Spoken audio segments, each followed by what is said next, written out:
Hello, welcome to Geeky Hijinks, home of the mischief makers, and today we're looking at An Unquiet Grave. Another month, another Shudder original, but is this one good? Let's find out, but first, what's it all about? That rhymes. So a year after the death of his wife, Jamie, played by Jacob Ware, or as I like to call him, a poor man's Henry Cavill, looks for the help of her sister Ava, played by Christine Ayland, to bring her back from the dead. But does he have darker intentions? So the film was directed by Terence Cray. This is his first feature film from what I can see. I went on IMDb straight after this. And he's done a few little projects, a bit of TV, a few films, but nothing on his scale. And if that's the case, he done good. This film isn't great. I'm just going to say that straight away. This film isn't mind-blowing or the best Shudder film I've ever seen. But if this is his first film, I look forward to more of his stuff because this is a good first time go. Now I went into this film like all Shudder films without reading the synopsis. I just went on the title and the poster, and the poster's really cool because it looks like the It poster, but it's a red balloon, but not a red balloon, it's a red heart. So I thought that was pretty cool. And it's got like this pet cemetery vibe, but with no pets and no cemetery. But you'll get what I mean in a minute. So what I like about this film, and that's the first 20 minutes. If you check the runtime out, it's an hour and 15 minutes long, and you're probably thinking, wait a second, an hour and 15 minutes, you like the first 20, which means 55 minutes of meh, and you're absolutely right.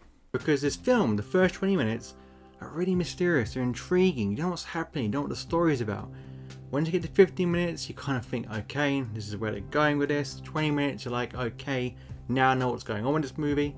And it's very hard to speak about this film without giving away spoilers, and I'm not going to do that because if you want to go see it based on this review or just your gut instinct, I don't want to ruin it. But at the same time, I can't really recommend this film, and I'll go into reasons why.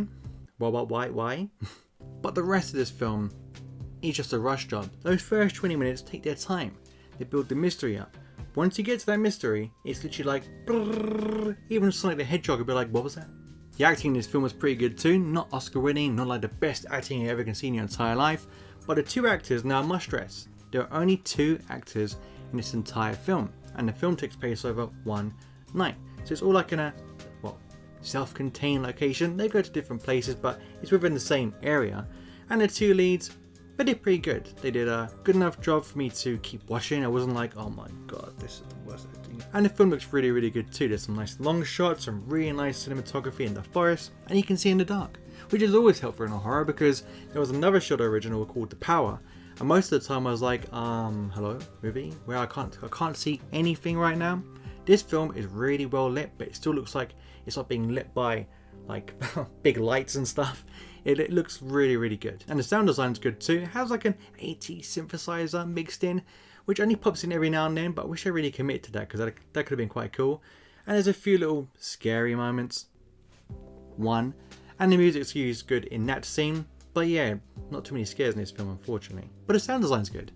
Which leads me to what issues I have with the film. And that is the runtime, believe it or not. Because you may think, okay, so an hour and 15 minutes, if the film wasn't perfect, isn't that a good thing to be in and out really quick? And not in this case, because the first 20 minutes, they set you up with this mystery, they set up the characters, they get to the mystery element, and from there, it's like less than 5 minutes a scene. So something will happen, it'll cut to a new place, you're like, okay, no, I transition really quick, and then there'll be a little scene. Well, before you can really soak in what's going on, new scene. Before you can soak it, new scene. And a new scene. A new scene. It goes by so quick.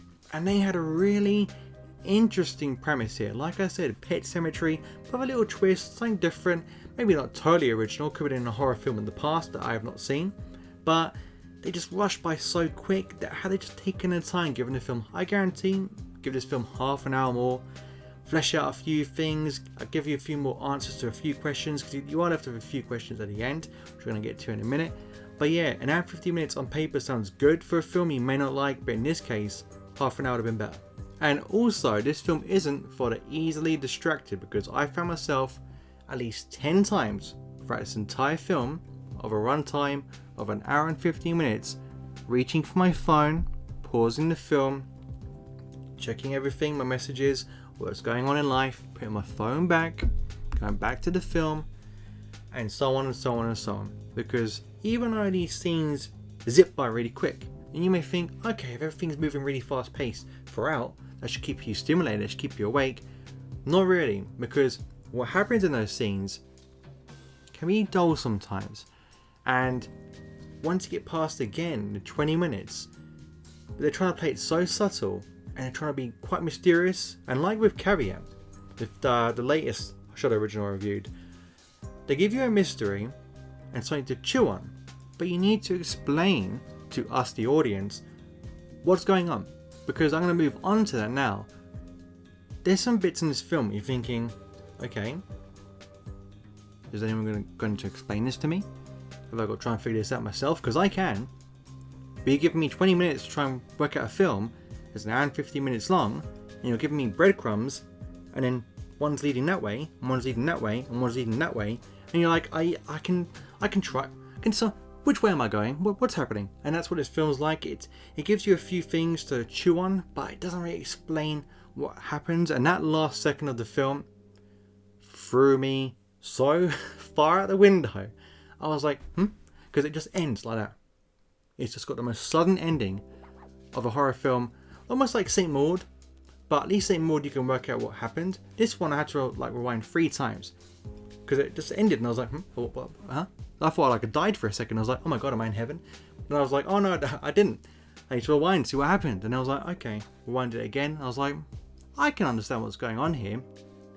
What's this movie about? And if I had to take a guess about what this movie is about, it's about the 5 stages. So obviously Jamie's lost his wife, he's in a bit of denial, and that's what the film's about. It's dealing with that denial of losing someone and doing what you can to try and bring them back. And that's what this film, that's the kind of message I got from this film. And that's what's kind of frustrating, because I was like, I like him. I like what he's trying to say here, Pet Sematary-esque, as I keep mentioning. But they needed an extra half an hour to really flesh things out, because when it does get to the end, you're not really satisfied at all. So overall guys, this film is okay at best. It's got decent acting, the film looks good, in and out the dark, which always helps, some good sound design, and that first 20 minutes is really good. A lot of mystery, a lot of what's happening here, but everything after that 20 minutes, you just massive ball drop. It drops the ball. Ball drop? It's like explaining puberty to someone. But after the film, let's get back on track. But yeah, everything after those 20 minutes is just very disappointing.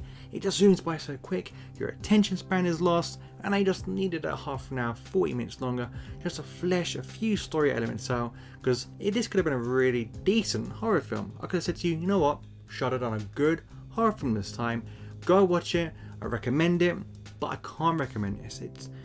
There's nothing more here to really chew on, and it's when you get to that last second of the film, you're like, okay, I liked it, I get what was going on there, but you didn't just do more in the middle. It's so annoying.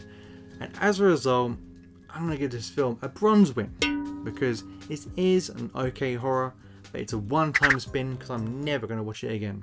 So guys, that was my review of An Unquiet Grave. Did you like it? Did you hate it? Was it a snooze fest or the greatest film we've ever seen?